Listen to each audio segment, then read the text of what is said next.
আবার নবীজি বলছেন দাজ্জাল যখন মানুষের রূপে বের হবে তখন সে সব জায়গায় বিচরণ করতে পারবে, কিন্তু মক্কা মদিনায় ঢুকতে পারবে না।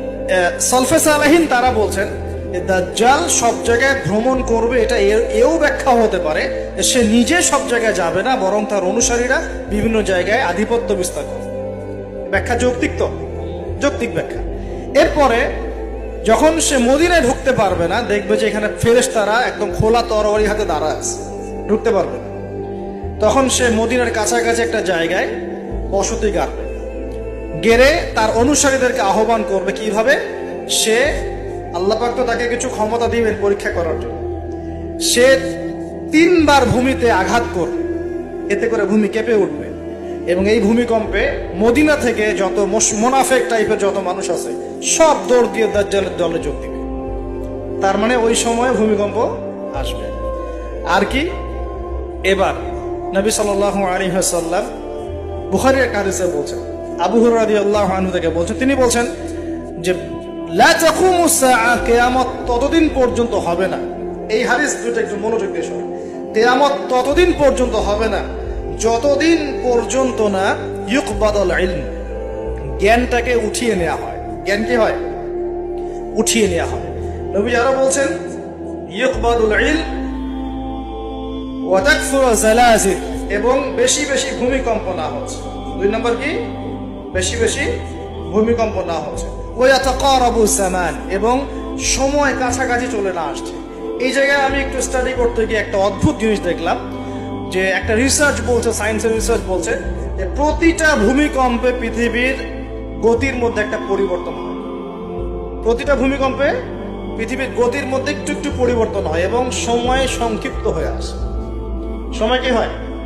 সংক্ষিপ্ত হয়ে আসে। পৃথিবীর ভিতরে আছে, নিচে আছে কিন্তু আগুন, কি আছে? আগুনের স্তর আছে। একদম নিচে একটা ইনার কোর মানে একটা জায়গা আছে, ইনার কোর বলে। এখন সাম্প্রতিক গবেষণা বলছে যে ইনার কোর আগে যেদিকে ঘুরতো এখন তার বিপরীত দিকে ঘোরা শুরু করেছে। আল্লাহু আকবার। তাহলে এখানে মিলে যাচ্ছে না? ভূমিকম্পের সাথে পৃথিবীর ঘূর্ণন সম্পৃক্ত, এবং জামান সময়টাও সম্পৃক্ত। তো নবীজি এটাই বলছেন যে ওয়া তাকসুরু জালাজিল, বেশি বেশি ভূমিকম্প হবে, ওয়া ইয়াতাকারাবা জামান, এবং সময় কাছাকাছি চলে আসবে। অন্য হাদিসে আসছে বছর যাবে মাসের মতো, মাস যাবে সপ্তাহের মতো, সপ্তাহ যাবে দিনের মতো। তিনি আরো বলছেন ওয়ায়ুযহারুল ফিতান, এবং সমস্ত রকম ফিতনা ফাসাদ দেখা যাবে, দেখা যাচ্ছে না? এবং ওয়াল হারাজ, এবং বেশি বেশি হত্যাকাণ্ড হবে। সাহাবীরা বলছেন যে ওয়ামাল হারাজ ইয়া রাসূলুল্লাহ, হারাজটা কি ইয়া রাসূলুল্লাহ? তিনি বলছেন আল কতল, আল কতল, হত্যা, হত্যা, গণহত্যা, এগুলো হচ্ছে হারাজ।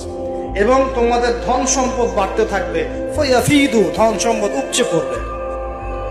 এখানেও পেলাম যে ভূমিকম্প কিয়ামতের অন্যতম কি আলামত। আরেকটা হাদিসে নবীজি বলছেন, আর 2টো হাদিস বাকি আছে আজকের মতো। নবীজি বলছেন, এই হাদিসটা আসছে ইবনে মাজাহ, এটার হাদিস নাম্বার 4020 নম্বর হাদিস। নবীজি বলছেন যে লা ইয়াশরাবান্না আন-নাস মিন উম্মতি আল খামর, আমার উম্মতের, ভালো করে শোনেন যুবকরা, ভালো করে শোনো, আমার উম্মতের মানুষ, এক শ্রেণীর মানুষ মাদক দ্রব্য পান করবে। কি পান করবে? নবীজি বলছেন আমার উম্মতের একটা অংশের মানুষ মাদক দ্রব্য পান করবে, ওয়ায়ুসাম্মুনাহা বিগাইরি ইসমিহা, কিন্তু মাদক দ্রব্যের নাম পরিবর্তন করে অন্য নাম দেয়া শুরু করবে। বুঝতে পারলাম? এখন কে বলে মাদক? আমরা বলি এখন হুইস্কি, রাম, আর কি ভাই, ইয়াবা, কত নাম বের হয়েছে। ওয়ায়ুসাম্মুনাহা বিগাইরি ইসমিহা ইউযাফু আন রুউসিহিম বিল মাআজিফ। এটা আরো অ্যামেজিং। নবীজি বলছেন ওই মানুষগুলো যারা মাদকদ্রব্য পান করে নাম ভিন্ন দিবে, তাদের কানের পাশে বাদ্যযন্ত্র বাজবে। এখন কানের পাশে বাদ্যযন্ত্র বাজে কিভাবে? তোমার ব্লুটুথ আর ইয়ারফোন দিয়ে। বুঝতে পারো না? এইভাবে শব্দ আসলো কিভাবে হাদিসের মধ্যে? নবীজি এভাবে শব্দ প্রয়োগ করলেন কেন?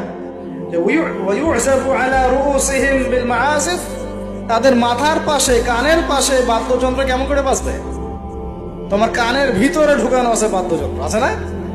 এই যে এটা এই জামানার সাথে সম্পৃক্ত।